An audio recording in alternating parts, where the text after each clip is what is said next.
தனிமை ஜபம் என்பது நம்முடைய வாழ்க்கையில மற்றவங்களுடைய வேதனையை புரிய வைக்கும். மற்றவங்களுடைய வேதனையை புரிகிற ஒரு பாலிசி நம்மகிட்ட இல்லை. ரொம்ப பேர்ட்ட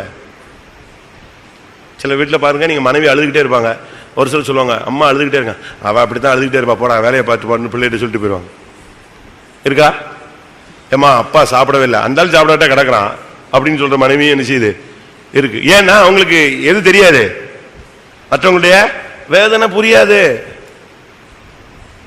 ஆனா தனியா உட்கார்ந்து ஜெபிச்சு பார்த்தாதான், ஓஹோ நம்ம அவங்க அப்படித்தானே சொன்னாங்க, நம்ம தானே அவசரப்பட்டு பேசிட்டோம், இது என்ன செய்யலாம் உட்கார்ந்து. எனக்கு தெரியும், ஒரு பாஸ்டருடைய ஃபேமிலியில் உள்ள ஒரு ரிலேஷன், அவங்களுக்கு பயங்கரமான சண்டை வந்துருச்சு, புருஷனுக்கும் மனைவிக்கும். ஒரு சின்ன மிஸ் அண்டர்ஸ்டாண்டிங் பெருசா வளர்ந்துருச்சு, ரொம்ப பெருசா வளர்ந்துருச்சு. 2 வருஷமா ஒரே வீட்டில் இருக்காங்க, வாழ்க்கை கிடையாது, எந்த விதமான பேச்சுவார்த்தையும் கிடையாது. அவர் டாக்டர் வருவாரு, கார் நிறுத்திட்டு இறங்கி வருவா, நேரம் எங்கே போயிடுவா, டேபிளுக்கு போய் சாப்பாடு இருக்கும், அதை சாப்பிடுவான், அப்படி மாடி கேட்டுக்குவான், இறங்கி வருவா. அந்த 1ஆம் தேதி 2ஆம் தேதி அவங்க வந்து அந்த ஹாஸ்பிட்டலில் ஷேர் பண்ணுவாங்க, 2-3 டாக்டர்ஸ். இவருக்கு ஒரு அமௌண்ட் உண்டு, அந்த அமௌண்ட் இருக்கும். இவர் வருவார், அவள் எங்கேயாவது உட்காந்துருந்தானா அப்படி டேபிளை தூக்கி அடிப்பார், டமால்னு ஒரு 25,000 வந்து விழும், அவ்வளோதான். உடனே அவள் எடுத்துக்கணும், பிள்ளைய ஸ்கூலுக்கு அனுப்புறது எல்லாம் பார்த்துக்கோ, எல்லாமே அவங்க செஞ்சுக்கணும். அவர் வந்துட்டு போவார். 2 பேருக்கும் ஒரு சின்ன பிரச்சனை, அது பயங்கரமாக நீடிச்சிருச்சு. அதுக்குள்ள இந்த இடை நாட்களில் நான் அந்த பிள்ளையை விசிட் பண்ணேன், 2 குழந்தைங்க. இடை நாட்களில் அது நம்ம சர்ச்சுக்கு கொஞ்சம் கொஞ்சம் கொஞ்சம் கொஞ்சமாக வர ஆரம்பிச்சது. அவங்க சிஎஸ்ஐ.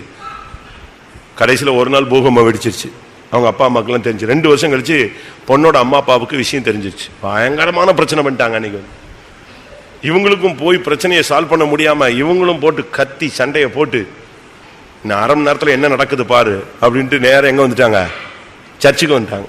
சர்ச்சுக்கு வந்து அவங்களுக்கு என்ன பண்ணணும்னு தெரியல. 2 பிள்ளைங்க இருக்கு. இவங்க சொல்றாங்க 2 பிள்ளையும் அவன் எடுத்துட்டு போனோம்னா போட்டும், என் பிள்ளைக்கு வயசு இருக்கு, நான் கல்யாணம் கட்டி கொடுப்பேங்கிற மாதிரி தான் யார் சொல்றா, அம்மாவும் அப்பாவும் பொண்ணோட தாய் தகப்பன்னு பேசுறாங்க. நான் சொன்னேன், இதெல்லாம் ஒழுங்கு இல்லை, உட்கார் ஜெபம் பண்ணலாம், கர்த்தர் ஏதாவது என்ன செய்யட்டும். ஏன்னா பணம் ஜாஸ்தி, அவங்களுக்கு என்ன பண்ணணும்னு டென்ஷன்ல இருக்காங்க, என்னனாலும் பண்றதுக்கு ரெடி. ஆனா இவங்க இங்க வந்துட்டு போறதுக்கு உள்ள அவங்க 2 பேரும் தனியா உட்காந்து பேச ஆரம்பிச்சிட்டாங்க. இந்த பிள்ளை அடிக்கடி கூட்டத்துக்கு வந்து கொஞ்சம் கொஞ்சமா இவளுக்கு சில மாற்றங்கள், நம்மளாலதான் இந்த பிரச்சனையோ அப்படின்னு ஒரு கேள்வி.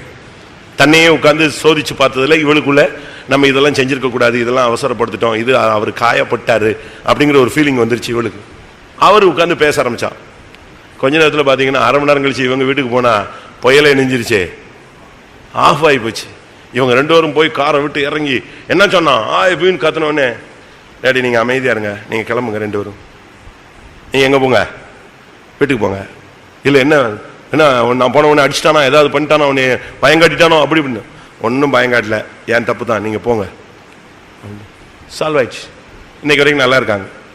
தனிமை உன்னை சரிப்படுத்தும். அதுக்காக தனிமையில ஒரு சிலர் போயிட்டு கயிறு போட்டு தொங்கிடுவான்.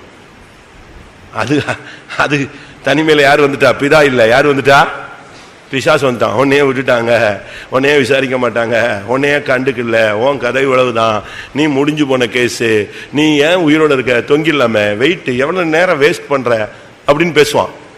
இந்த சத்தத்துக்கு நீ இடம் கொடுத்த, அடுத்து எங்கதான் தொங்கதான் வேணும்.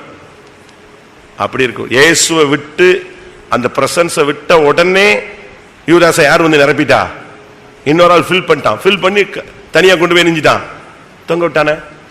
அந்த தனிமையை நான் சொல்லல, நீ மனுஷனை விட்டு தனிமையா இருக்கலாம். அதனாலதான் இயேசு, நான் முதல்ல ஒரு வசனம் சொன்னேன் யோவான்ல, நீங்கள் எல்லாரும் என்னை தனியா விட்டுருவீங்க, ஆனா நான் தனித்திறேன். யாரு இருக்கிறா, என் பிதா என்னோடு கூட இருக்கிற. அந்த பிரசன்ஸ்ல போனாதான் உனக்கு மற்றவங்க வேதனையும் புரியும், உன்னுடைய தோல்வியும் உனக்கு என்ன செய்யும் புரியும். அதுதான் ரொம்ப முக்கியமானது.